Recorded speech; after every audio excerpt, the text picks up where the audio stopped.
ঘরের দরজায় দাঁড়িয়ে সূরা ইখলাস কিভাবে পাঠ করলে ওই ঘরে কোনো অভাব থাকবে না। নবী সাল্লাল্লাহু আলাইহি ওয়াসাল্লাম আমাদেরকে জানিয়ে দিয়েছেন। সূরা ইখলাসের অনেক ফজিলত রয়েছে। সূরা ইখলাস সম্পর্কে হাদিস এসেছে, বুখারী শরীফের হাদিস। যদি কোনো ব্যক্তি একবার এই সূরা ইখলাস পাঠ করে, এবং শুধু তাই নয়, যে ব্যক্তি সূরা ইখলাসকে বেশি মহব্বত করে, এক সাহাবী সূরা ইখলাসকে বেশি মহব্বত করতেন। নবীজি সাল্লাল্লাহু আলাইহি ওয়াসাল্লাম বলছেন, এই সূরা ইখলাস তোমাকে জান্নাত পর্যন্ত পৌঁছে দিবে। শুধু তাই নয়, কোনো ব্যক্তি যদি একবার সূরা ইখলাস তেলাওয়াত করে, আল্লাহ পাক রব্বুল আলামিন তার জন্য কোরআন শরীফের 10 পারা পড়লে যে সওয়াব হয়, সেই সওয়াব আল্লাহ তাআলা তার আমলনামায় দিয়ে দিবেন। বলেন সুবহানাল্লাহ। Can you imagine that? আপনি কল্পনা করতে পারছেন?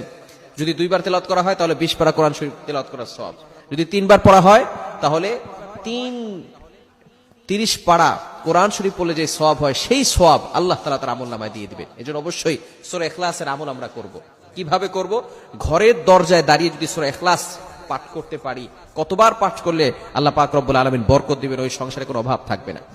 নবীজি সাল্লাল্লাহু আলাইহি ওয়াসাল্লামের কাছে একবার এক সাহাবী বললেন, ইয়া রাসূলুল্লাহ, ইয়া হাবিবাল্লাহ, আমি ওর দারিদ্রতা অবস্থায় আছি, ঘরের ভিতরে সুখ নাই, শান্তি নাই, ঘরের ভিতরে শুধু অভাব, রিজিক নিয়ে টেনশনে করি, পেরেশানির ভিতরে আছি।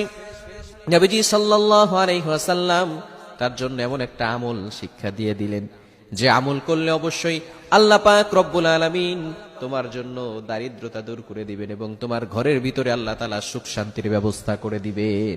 ওই সাহাবীকে নবী সাল্লাল্লাহু আলাইহি ওয়াসাল্লাম সূরা ইখলাস শিখিয়ে দিলেন। উনি সূরা ইখলাস ওনার ঘরে ঢোকার সময়, যখন ঘরে ঢুকবেন, এই সময় সূরা ইখলাস তিনি তেলাওয়াত করবেন।